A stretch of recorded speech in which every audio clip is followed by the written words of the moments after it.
Hey boys and girls, before we get going, I have a little announcement to make that I think might be fun for some of you, or one of you.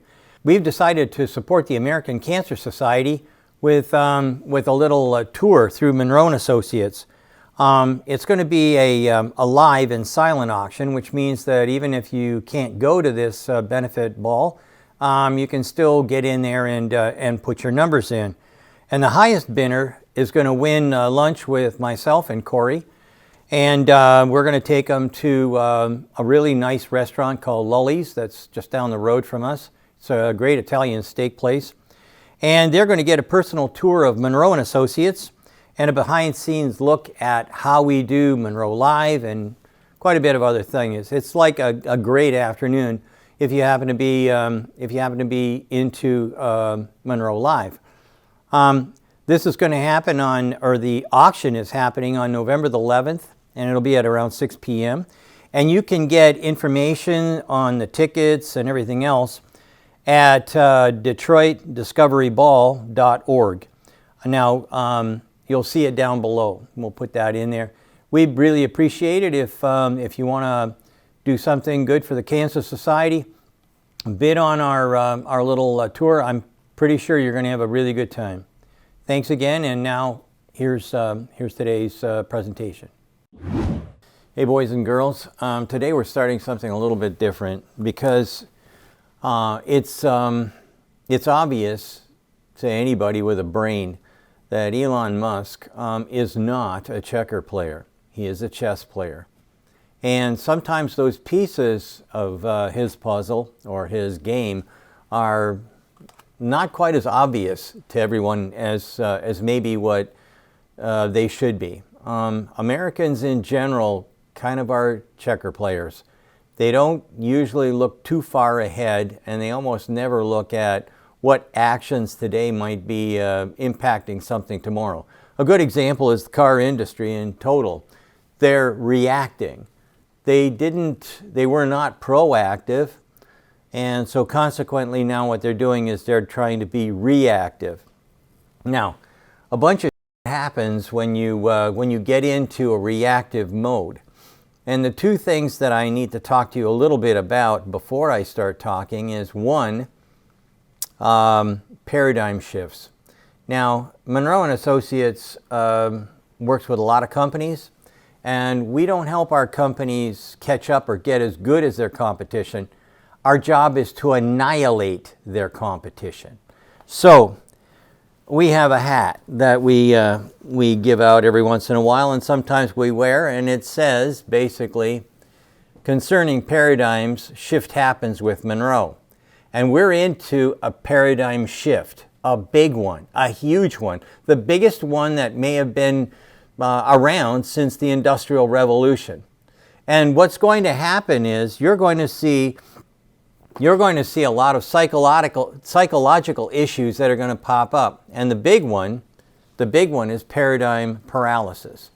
So paradigm paralysis, if you really want to get into this, you can find a guy named Joel Barker's books. He is, without a question of a doubt, the expert on this sort of stuff. But I've seen it happen over and over and over again.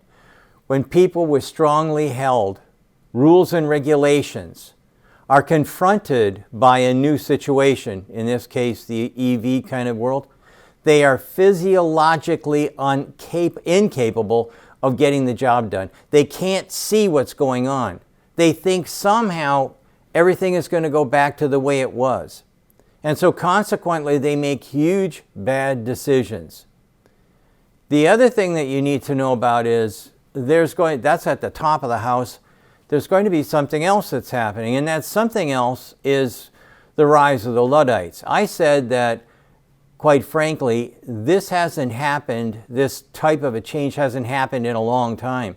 The last time I believe it happened was the Industrial Revolution, when people suddenly found out that machines could take the place of somebody knitting a sweater in a cottage someplace in England.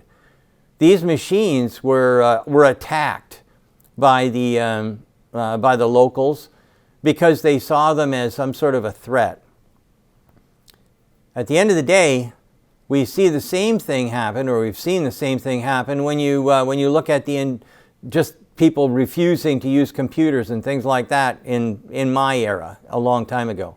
Those people, those Luddites, wound up basically at the side of the road wondering what happened. If you combine the two things, the paradigm paralysis that you're seeing with the auto industry currently, and you compare that, or you add that to the Luddite mentality, and then on top of everything else, you've got you've got the situation where you're thinking like a checker player, but the game is chess. This is where Elon Musk is going to capitalize, or is capitalizing right now, and I'm going to try and fill in the blanks because the news doesn't really tell you everything that's going on. So with that in mind, I'd like to tell you what everyone knows. Everyone knows that Tesla just sold 100,000 100,000 Model 3s to Hertz, and that was a $4.2 billion sale a few days ago. Let's put that into perspective. General Motors has sold about 100,000 Bolts since 2016. That's ponderous. And by the way, some of you may not have heard that. That's 2016. That's 6 years, and they lost about $1 billion on that big deal because of the battery fires. Now, I think that what people need to ask themselves is, what happened just then? What big event just happened? So, in the eyes of Wall Street and the general consumer, GM looks very bad. So the question is, why did Hertz buy Tesla? And why would they ever make a deal like that? So let's ask ourselves a few questions. One of them is, what's the 5 major expenses of owning a vehicle, regardless of whether you're Hertz or yourself? Car payments is the number 1. Number 2 is vehicle depreciation. The minute you drive it off the lot, it's worth less. Fuel or energy costs, insurance with personal injury protection, and maintenance of the vehicle. Those are the 5 big things. But guess what?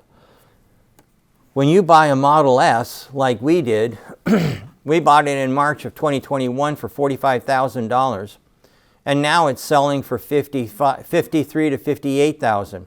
If you bought a 2021 Chevy Bolt, it would have cost you $37,000, but now you can sell it for $23,000 to $26,000. That's how you see things depreciating. When we look at all of the different things that were on this list, like let's talk about fuel and energy costs. It's cheaper to to run an electric car on fuel. I'm going to talk about the insurance last, and then maintenance. Maintenance is next to zero. Now, I got a report from some jamokes, I don't know who they got paid by, but they're saying that there's a $500 increase in maintenance if you happen to have an electric vehicle. I don't know who paid these guys off, like I said, but that is totally incorrect. We have paid nothing on our electric vehicle, zero maintenance. I have no clue who these characters are, but they don't know anything about an electric vehicle. The last one is insurance and personal injury protection. That's going to be, I'm saving that right for the very end, because that is going to be the ultimate cash cow for Tesla. So let's talk a little bit more about this on this little event that happened with Hertz.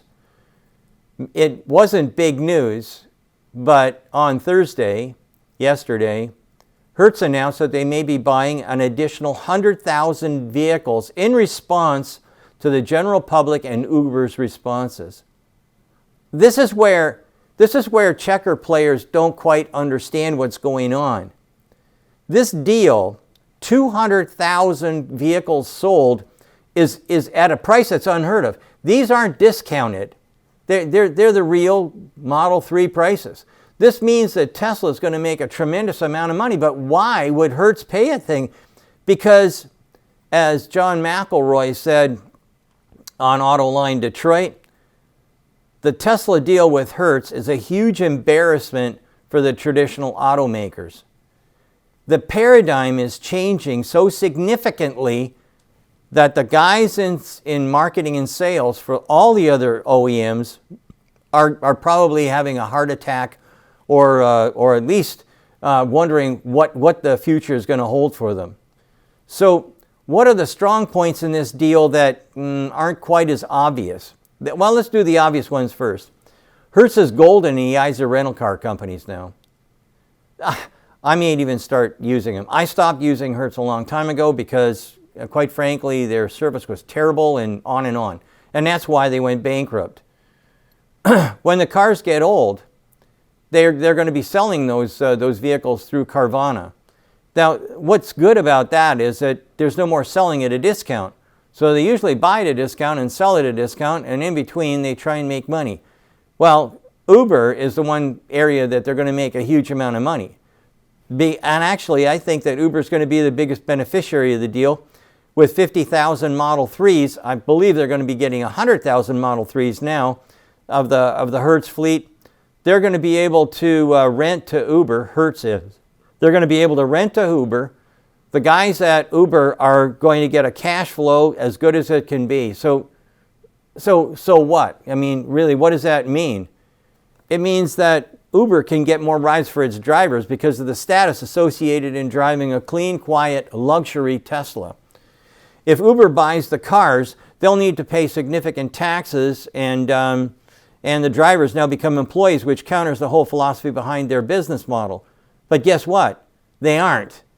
So that means that they're going to put more money in their pocket and less taxes will be paid to everybody else.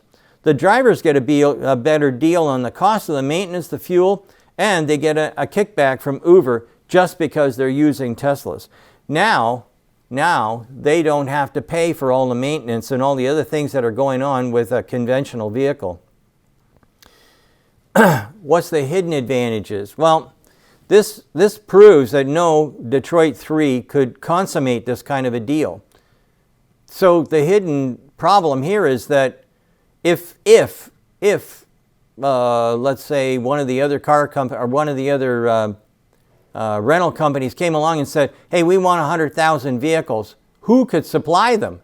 Nobody. And how long would it take? Forever. Hertz goes from a bankrupt write-off to the top of the heap. And that's because of Tesla. Tesla did that. By adding their name, they went to the moon in overnight. Consumers, this is another one that people don't quite get. The way to make sales is to get bums on seats. You have to get somebody in the car to try it out, to make it so that you can feel comfortable with it. And now, consumers get to drive Teslas with no buyer's remorse and no risk. They get in, they can drive it around, they can try it out. It's the absolute best way to sell cars. And it used to be a big deal for all the other auto companies. In fact, most of the auto companies, Hertz used to be owned by Ford. But they gave it up because they couldn't see value. They couldn't see the profit in it right away. But it used to be that's how you got bums on seats. The bums on seats philosophy says that it's 50% of the sale if you can get them to sit in your car. But the one that I thought was the best, and we'll play the little clip, is Tom Brady. The Tom Brady play, I'm calling it. People buy cars based on heroes. And most people have heard of football, and Brady is big on saving the planet. He owns a Model S. What did Tom Brady say? I've been driving an EV for years, and knowing Hertz is leading the way with their electric fleet sparks how the world's changing toward environmental and socially conscious. That's a big deal. People care about what Tom Brady says. And here's the deal. Perception's reality. If Tom Brady's driving one, then I'm going to tell you right now, there's going to be a tremendous number of people that are going to want to buy their vehicle. Tesla is going into the insurance business. Now, that was the one that I didn't want to talk about at the end because this is the biggest deal around. This is the one where almost nothing is talked about, but this is huge, huge, not only for Tesla, but for the whole car industry. Tesla going into, we look at profits in car industries in like single digits. Insurance companies, they 30-40% profits. I mean, they're huge. And Tesla's going into that business. This is going to be a fair and equitable system based on your driving, not some actuary's analysis of the general population. It's based on your driving month to month, and it doesn't factor in age, credit score, gender, marital status, or claims on history. You become a clean sheet every time you buy their insurance policy and basically drive a Tesla. If your score is high, your premium will be low. High as in you're a good driver. The sample range is shown on the slide below, and you can see that this indicates the driver could pay as high as $130 a month in April, but his rate is down to $83 because he's started to, do a better job driving. This eliminates the arbitrary young driver, old driver penalty. So this is how you can train people to be better drivers and bankrupt bad drivers. Get them to walk or get them to go somewhere else. Maybe they'll take Ubers. I don't know, but I'm really excited about getting rid of bad drivers. The rates that are already out there are 20 to 60% cheaper than traditional companies. And now some predictive news. Okay, so yesterday I was told that we can't get insurance on our building because we have batteries in it. What happens when you have a battery-powered vehicle in your garage? You're next. The insurance companies won't touch you, but I'll bet you right now, Tesla's got a bunch of people working on how they're going to go into the commercial and homeowners insurance. I guarantee you that Tesla is going to be rolling in dough that the other car companies couldn't even think of or will never think of. So I wanted to talk to you a little bit about that. I'm going to be doing a couple of other episodes. One is going to be the impact that the Chinese are going to have on the U.S. car market and how quickly I think it's going to happen. And the next one is going to be on which car companies will survive and which ones will die. And I will be bringing those up in a little while. And they'll be under this business umbrella. A little different than the technology umbrella, but I think that you really should know where the future is. And if you're going to put your hard-earned money in stocks or bonds, or if you're going to buy a vehicle, you should get a little bit more information on what's going on. Anyway, that's a long one. Thanks very much for watching. It's a little different, but I think that people need to know some of these other hidden aspects. Thanks a lot. Bye.